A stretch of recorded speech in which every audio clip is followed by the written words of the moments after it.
passeport. Hein? C'est à vous maintenant de choisir jour pour voyager. Visa à de GBMI. Là, je vous remets votre passeport.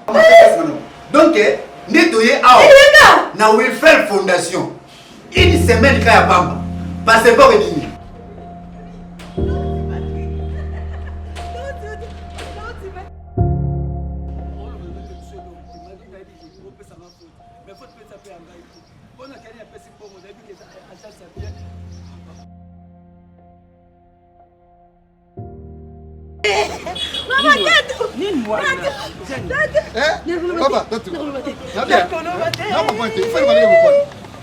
Papa, Michael Jackson a outi kutambwisa ngai na biso yo okundima te. Atambwisi yo. Mais oui, kwani il fallait déjà attendre déjà pour tout ndenge zabu batata mwasi na ye baza kuseka. Oh, amemi biso na agence moko na biso yo tokende boy bache kumba. Oh, agence wani zeli susu te papa. Mbongo lupango ikei. Papa na ngai. Yo yebite. Na RDC Mobimba. Agence ya voyage. Ya si. Ya stabilité. Oyo ko mema yo poto biso to lingi sans doute sans nyokwama ezaka Wilfel Fondation. Ah bon? Oui papa. Papa, olingo yeba. Mais oui. Esika Wilfel Fondation ça. Landa biso. Ne vous inquiétez plus pour vos problèmes de visa d'affaires, visa d'études, visa tourisme, car la solution c'est Wilfer Foundation. VV Fondation, l'unique et la seule agence sérieuse en République démocratique du Congo. Yomotolingi Kokindi, Dubaï, Turquie, Canada, les Casses Rouges, États-Unis, Mboka Oncle Sam na Joe Biden, Espace Schengen, Wilfer Foundation, Azobete Ngoda, na système ya vite à l'essentiel.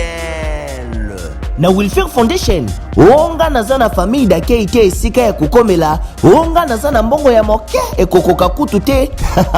Kubanga te. Wilfer Foundation ekosunga yo. Otuni soki tozwami wapi? Toza na commune Ngiringiri, croisement des avenues Chaba et Boseni. Comme référence, une fois aux ana Wezabayaka, Utuni, avenue Chaba, avenue Chaba, nous sommes juste au coin des deux avenues. Au moment des meubles Mora Moulaï, meubles merveille, au côté de la réception ESA, bande de sécurité, baza ba komemo toza na deuxième niveau.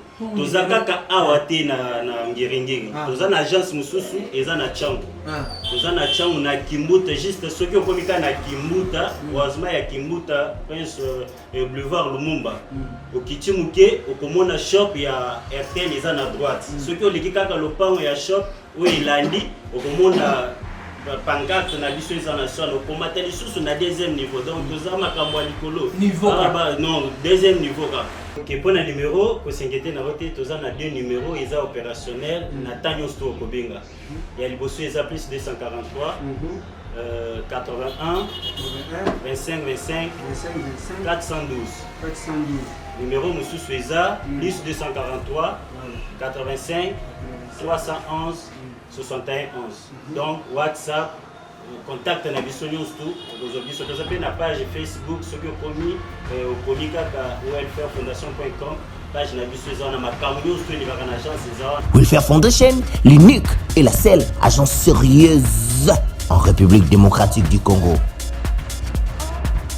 Wilfer